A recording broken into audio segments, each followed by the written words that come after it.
Hello student, today's topic is resonance. In case of certain molecules, a single Lewis structure cannot explain all the property of molecule. The molecule is then supposed to have many structures, each of which can most of the property of molecules, but none can explain all the property of molecule. It means all the physical and chemical properties of certain compound can't be explain by single structure. मतलब कुछ ऐसे molecule भी होते हैं, बहुत से ऐसे molecule होते हैं जिनकी फिजिकल या केमिकल प्रॉपर्टी जो होती है वो सिंगल स्ट्रक्चर के थ्रू एक्सप्लेन नहीं की जा सकती। तो ऐसे मॉलिक्यूल दो या दो से अधिक स्ट्रक्चर को शो करते हैं ताकि उनकी प्रॉपर्टी अच्छी तरह से एक्सप्लेन की जा सके। तो ऐसे स्ट्रक्चर जो एक से ज़्यादा स्ट्रक्चर, ऐसे मॉलिक्यूल जो एक से ज़्यादा स्ट्रक्चर बना रहे हैं, वैसे स्ट्रक्चर को हम रेजोनेटिंग स्ट्रक्चर कहते हैं। और एक्चुअल जो उस मॉलिक्यूल का जो एक्चुअल स्ट्रक्चर होता है उसको रेजोनेंस हाइब्रिड कहा जाता है।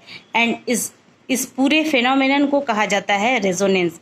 यहाँ पे पर्टिकुलरली क्या होता है कि रेजोनेंस में इलेक्ट्रॉनों का डीलोकलाइजेशन होता है। फॉर एग्जांपल, जैसे हम एक एग्जांपल के थ्रू समझते हैं, ओजोन का ये स्ट्रक्चर है। आपको पता है एक ऑक्सीजन में 8 इलेक्ट्रॉन होते हैं और अगर इसका इलेक्ट्रॉनिक कॉन्फ़िगरेशन करते हैं तो 2 और 6 हो जाता है, यानी कि इसका जो वैलेंस इलेक्ट्रॉन होता है वो 6 होता है। तो सबसे पहले हम ऑक्सीजन अगर हम बनाते, ओजोन में 3 ऑक्सीजन होते हैं, तो ये हो गया ऑक्सीजन, ये ऑक्सीजन, ये ऑक्सीजन। अब एक ऑक्सीजन के बाद 6 इलेक्ट्रॉन है, ठीक है। तो सिंपली हम क्या करेंगे कि सबसे पहले एक एक बॉन्ड बना देंगे, यानी कि एक एक इलेक्ट्रॉनों की यहाँ पे शेयरिंग हो जा रही है।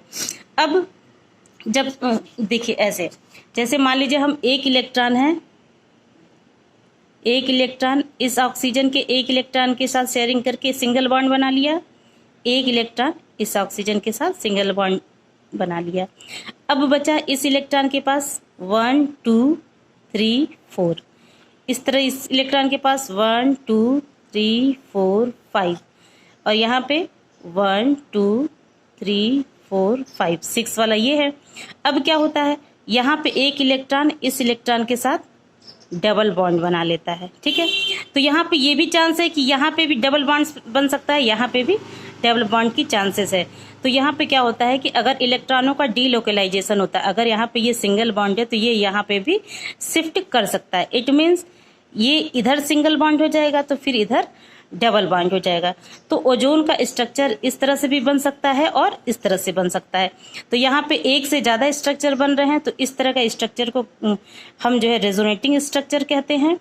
और ये जो फिनोमेनन है, यानी कि एक से ज़्यादा स्ट्रक्चर शो कर रहा है, इसको हम रेजोनेंस कहते हैं। इसी तरह हम बेंजीन का देख लेते हैं। बेंजीन C6H6, बेंजीन में भी वही है कि जैसे बेंजीन है carbon carbon carbon carbon carbon और कार्बन, 6 कार्बन है, ठीक है। एक कार्बन में 4 इलेक्ट्रॉन होते हैं, मतलब 4 का मतलब इसका जो एटॉमिक नंबर होता है वो 6 होता है, तो इसके वैलेंस इलेक्ट्रॉन 4 हो गए। अब सपोज दैट एक इलेक्ट्रॉन, ये 1 2 3 4, ठीक है। इसी तरह सब इलेक्ट्रॉनों के पास, सब कार्बन के पास 4 इलेक्ट्रॉन हैं।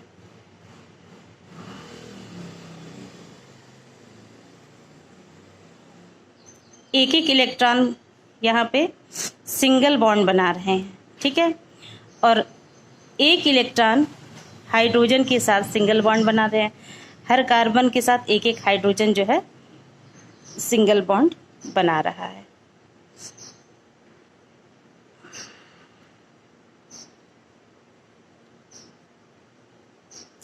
अब एक इलेक्ट्रॉन यहाँ से बना रहा है सिंगल बॉन्ड, एक इलेक्ट्रॉन यहाँ से सिंगल बॉन्ड बना रहा है, और एक इलेक्ट्रॉन यहाँ से सिंगल बॉन्ड बना रहा है। 3 इलेक्ट्रॉन हो गए।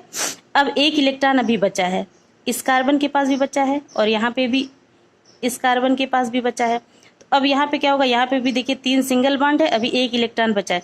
अब ये क्या करेगा, ये कार्बन और ये कार्बन, ये आपस में एक एक इलेक्ट्रॉनों की शेयरिंग करके डबल बॉन्ड बना लेते हैं, ठीक है।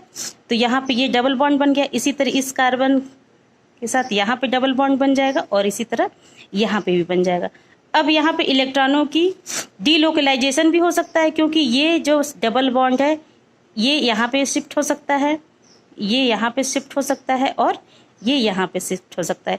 इसका मतलब बेंजीन का स्ट्रक्चर एक तो हमने ऐसे बनाया कि यहाँ डबल बॉन्ड है, यहाँ डबल बॉन्ड है, यहाँ डबल बॉन्ड है। दूसरा स्ट्रक्चर हम इसको ऐसे भी बना सकते हैं कि ये वाला डबल बॉन्ड इस साइड हो जाए, ऐसे और ऐसे। तो यहाँ पे देखिए ये भी स्ट्रक्चर बन रहा है, ये भी स्ट्रक्चर बन रहा है, यानी एक से ज़्यादा स्ट्रक्चर बन रहा है। तो इस तरह के स्ट्रक्चर को हम रेजोनेटिंग स्ट्रक्चर कहते हैं। अब यहाँ पे रेजोनेटिंग स्ट्रक्चर के लिए कंडीशन होना चाहिए कि अल्टरनेटिंग डबल और सिंगल बॉन्ड होना जरूरी है। जैसे यहाँ पे सिंगल बॉन्ड आया, फिर double, single, double, single, double. इसी तरह ओजोन में भी देखिए अल्टरनेट है डबल और सिंगल का। तो यहाँ पे ये रेजोनेटिंग स्ट्रक्चर में ये सबसे ज़्यादा इम्पॉर्टेंट है कि डबल बॉन्ड और सिंगल बॉन्ड अल्टरनेट होना चाहिए। दूसरा यहाँ पे ये रेजोनेंस हाइब्रिड के रूप में ऐसे दिखाते शो करते, इसका मतलब होता है इलेक्ट्रॉन क्लाउड। इलेक्ट्रॉन क्या हो रहा है, यहाँ से यहाँ पे शिफ्टिंग हो रही है, तो यहाँ पे एक क्लाउड के रूप में इलेक्ट्रॉन जो है डिपॉजिट होने लगते हैं, जिसको हम कहते हैं इलेक्ट्रॉन क्लाउड। तो ये रेजोनेंस हाइब्रिड है, इसको हम बेंजीन का रेजोनेंट हाइब्रिड स्ट्रक्चर भी कह सकते हैं। नेक्स्ट टॉपिक है molecular orbital theory, the features of molecular orbital theory. Number 1, the atomic orbital overlap to form new orbital called molecular orbital. Molecular orbital का पहला फीचर्स है कि जो एटॉमिक ऑर्बिटल है वो आपस में ओवरलैप करके नए ऑर्बिटल बनाते हैं, जिसको मॉलिक्यूलर ऑर्बिटल कहते हैं। दूसरा है molecular orbitals are the energy states of the molecule in which the electron of molecule are filled just as atomic orbital are the energy state of atom in which the electron of the atom are filled. जो molecular orbital है वो भी एक तरह से energy level है। जैसे आप प्रिंसिपल में या होम्स रूल में इलेक्ट्रॉनों की फिलिंग होती है लोअर से हायर एनर्जी लेवल में, उसी तरह मॉलिक्यूलर ऑर्बिटल में भी इलेक्ट्रॉनों की फिलिंग उसी तरह से होगी, यानी कि लोअर स्टेट से हायर स्टेट में। नेक्स्ट है the molecular orbital give a electron probability distribution around the group of nuclei just as atomic orbital give the electron probability distribution around the single nucleus. Fourth, only those atomic orbital can combine to form molecular orbital which has comparable energy and proper orientation. वही atomic orbital combine होकर molecular orbital बनाएंगे जिनकी energy comparable हो, यानी कि energy लगभग same हो और उनकी प्रॉपर ओरिएंटेशन हो। जैसे 1s can combine with 1s, not 2s। अब 1s और 1s, एक एटम का 1s है, दूसरे एटम का वो भी 1s है, तब ये दोनों आपस में कंबाइन होंगे क्योंकि इनकी एनर्जी लगभग इक्विवेलेंट है और इनकी प्रॉपर ओरिएंटेशन भी है। अगर हम 1s और 2s को कंबाइन करना चाहें तो नहीं हो सकता है। क्यों? क्योंकि 1s की एनर्जी कम है और 2s की एनर्जी ज़्यादा है। तो यहाँ पे मॉलिक्यूलर ऑर्बिटल 1s और 2s से नहीं बन के बल्कि 1 मतलब सेम एनर्जी लेवल के जो ऑर्बिटल होंगे वही कंबाइन होकर मॉलिक्यूलर ऑर्बिटल बनाते हैं। नेक्स्ट फीचर है the number of molecular orbitals formed is equal. Next feature is when two atomic orbital combine, they form two new orbital called bonding orbital and anti-bonding orbital. जो bonding molecular orbital होते हैं उनको हम sigma, पाई और delta से represent करते हैं, और जो एंटी बॉन्डिंग molecular orbital होते हैं उनको हम pi star, sigma star, pi star and delta star से शो करते हैं। जैसे फॉर एग्जाम्पल जितने हम एटॉमिक ऑर्बिटल आपस में कंबाइन होते हैं उतने ही मॉलिक्यूलर ऑर्बिटल बनते हैं। जैसे मान लीजिए 1s और 1s एटॉमिक ऑर्बिटल आपस में कंबाइन होके दो तरह के मॉलिक्यूलर ऑर्बिटल बना देते हैं। एक हमारा बॉन्डिंग ऑर्बिटल होता है, दूसरा एंटी बॉन्डिंग ऑर्बिटल होता है। तो बॉन्डिंग ऑर्बिटल को हम जैसे सिग्मा 1s लिखे और एंटी बॉन्डिंग को क्या लिखेंगे, सिग्मा स्टार 1s। तो नेक्स्ट है feature the filling of molecular orbital takes place according to same rules as those of the atomic orbital. जो इलेक्ट्रॉनों की फिलिंग होती है मॉलिक्यूलर ऑर्बिटल में सेम उसी तरह होती है जैसे एटॉमिक ऑर्बिटल में होती है, यानी अबाउ के रूल के अनुसार लोअर एनर्जी से हायर एनर्जी में। दूसरा हुंस के रूल के अकॉर्डिंग पहले इलेक्ट्रॉन क्लॉकवाइज जाएंगे, फिर इलेक्ट्रॉन एंटी क्लॉकवाइज फिल करेंगे। Next the probability of finding electron in the bonding molecular orbital increases whereas it decreases in the anti-bonding molecular orbital. अब यहाँ पे एनर्जी डायग्राम देख लेते हैं। जैसे मान लीजिए ये हमारा हो गया मॉलिक्यूलर ऑर्बिटल थ्योरी का, इस तरह से डायग्राम बनाया जाता है। ये हो गया हमारा एटॉमिक ऑर्बिटल, जिसे हम 5a मान लिए, और दूसरा एटॉमिक ऑर्बिटल हो गया 5b। ठीक है, अब इसमें 2 इलेक्ट्रॉन है। मान लीजिए 1s में 2 इलेक्ट्रॉन होते हैं, एक इलेक्ट्रॉन ये हो गया, एक इलेक्ट्रॉन यहाँ पे हो गया। अब जो बॉन्डिंग इलेक्ट्रॉन होगा इन दोनों को मिक्स करके बन जाएगा, यहाँ पे दिखाएंगे। ठीक है, तो यहाँ पे क्या है कि जो एनर्जी है इसकी एनर्जी, जो बॉन्डिंग मॉलिक्यूलर ऑर्बिटल की एनर्जी होती है, वो एटॉमिक ऑर्बिटल से कम होती है। जैसे हम बता सकते हैं कि the lowering of energy of the bonding molecular orbital than the combining orbital is called stabilization energy, while increase in energy of the anti-bonding molecular is called destabilization energy। जो मॉलिक्यूलर ऑर्बिटल की energy atomic orbital की अपेक्षा कम है उसको हम stabilization energy कहते हैं, और एंटी बॉन्डिंग मॉलिक्यूलर ऑर्बिटल की एनर्जी ज़्यादा होती है, ठीक है, इंक्रीज करती है, तो उसे हम डीस्टेबलाइजेशन एनर्जी कहते हैं। अब हम एनर्जी लेवल डायग्राम दिखा देते हैं। जैसे हम लिथियम ले लेते हैं, ठीक है, लिथियम 2 यानी कि ये मॉलिक्यूल है। एक लिथियम में 3 इलेक्ट्रॉन होते हैं, तो टोटल इलेक्ट्रॉन यहाँ पे 6 हो गए। अब मॉलिक्यूलर एटॉमिक ऑर्बिटल जो थ्योरी है उसका इलेक्ट्रॉनिक कॉन्फ़िगरेशन जो हम करते हैं वो सिग्मा 1s2 सिग्मा स्टार फिर पाई स्टार ऐसे करके करते हैं।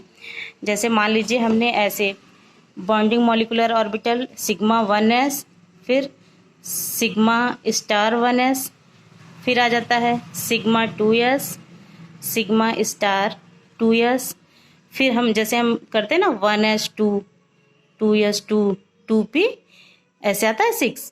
तो ये तो वैलेंस इलेक्ट्रॉन हो गया, इलेक्ट्रॉनिक कॉन्फ़िगरेशन यानी एनर्जी लेवल ये 1s 2s 2p।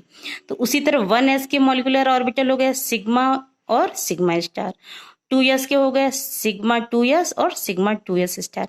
इसी तरह 2p के करेंगे तो 2p में 3 होते हैं px py और pz।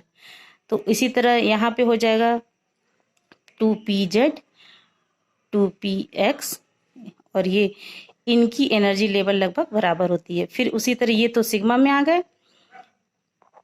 सॉरी ये पाई में आएंगे, उसके बाद पाई स्टार की बारी आ जाती है।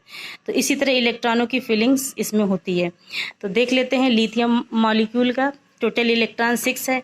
इसका इलेक्ट्रॉनिक कॉन्फ़िगरेशन अगर हम करते हैं तो क्या हो जाएगा sigma 1s2 sigma star 1s2 और सिग्मा 2 यानी कि 2 इलेक्ट्रॉन इस पाई बॉन्डिंग में है, सॉरी बॉन्डिंग मॉलिक्यूलर में है, फिर जो है 2 इलेक्ट्रॉन एंटी बॉन्डिंग में है, फिर 2 इलेक्ट्रॉन बॉन्डिंग में है। अब इसका एनर्जी लेवल स्ट्रक्चर बनाते हैं तो सबसे पहले 1s बनाते हैं। ये हमारा हो गया लिथियम एटम।